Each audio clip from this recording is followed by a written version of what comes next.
Tous les jours dès 16h, historiquement Vôtre vous raconte l'histoire sans se la raconter. Et elle nous raconte des histoires toujours explosives. C'est Clémentine Portier-Kaltenbach. Aujourd'hui, pour elle aussi, ça fait boum dans sa tête, mais pas en chanson.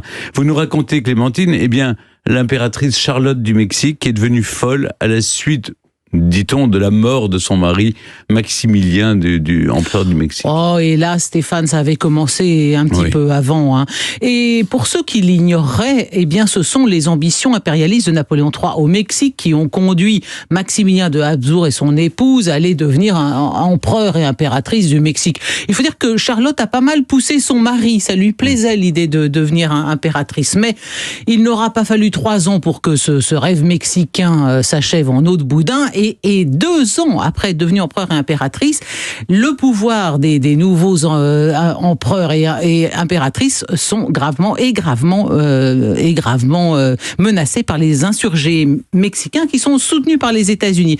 Et du coup, dès 1866, en août, Charlotte fait le voyage jusqu'en France. Faut s'imaginer ce que c'est à l'époque de venir du Mexique jusqu'en France pour aller faire le siège de Napoléon III et lui expliquer que, mais dites donc, Majesté, vous vous étiez engagé à laisser des troupes au Mexique, et notamment quand le principal des troupes françaises se serait retiré, à nous laisser la Légion étrangère pendant 6 ans, donc tenez vos engagements. Et elle lui met sous le nez le traité de Miramar.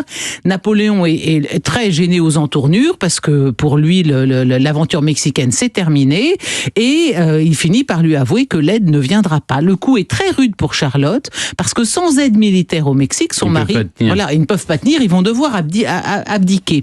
Elle est à bout de nerfs, elle est exténuée par son voyage. Alors on raconte, il y aurait eu une scène au cours de laquelle on lui apporte une orangeade, elle balance l'orangeade par terre en traitant Napoléon d'assassin et d'empoisonneur. Et juste après ce rendez-vous, elle écrit à son mari une lettre où commence à percer un peu sa folie de la persécution.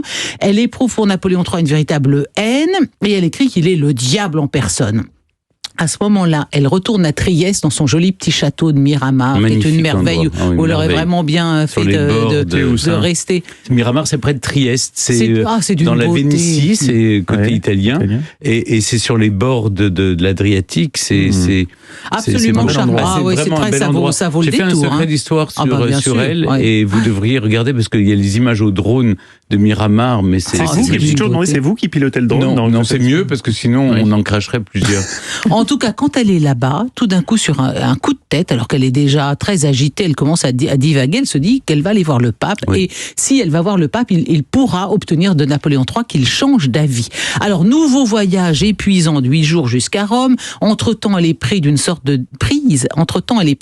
délire verbal, entrecoupé de quelques moments de lucidité. Son entourage commence à être très, très inquiet. Quand elle voit le pape, elle passe toute son audience avec le pape à lui expliquer qu'elle est toute sa suite fait semblant de vouloir venir visiter Rome, mais en fait, ce sont tous des empoisonneurs, des suppôts de Satan au service de Napoléon qui veulent l'empoisonner. Le pape était en train de boire un chocolat chaud. Elle boit dans la tasse scène inénarrable. Attention, parce que Stéphane, elle commence par plonger ses doigts dans le chocolat du pape, et elle le boit, parce que comme elle est sûre qu'on veut l'empoisonner, elle ne veut plus boire. Elle se dit, le pape, personne ne veut l'empoisonner, donc je vais boire son chocolat. Elle se dessèche complètement, elle sort de chez elle ne sort de son hôtel que pour aller boire à la fontaine. Elle pique un verre au pape, on l'emmène dans les jardins pour essayer un petit peu de la calmer. Je crois qu'elle dort au Vatican, dans les appartements du pape, parce qu'elle a trop peur qu'on l'empoisonne. Mais tout à fait, le pape a été très bienveillant dans cette histoire, il a vu que cette dame commençait vraiment à ne pas tourner rond. Il faut rappeler qu'elle était quand même la fille du roi des Belges, Elle était de très bonne naissance. Oui, la pauvre malédiction. Vous savez, alors il y a une scène inénarrable qui se déroule le 1er octobre 1866.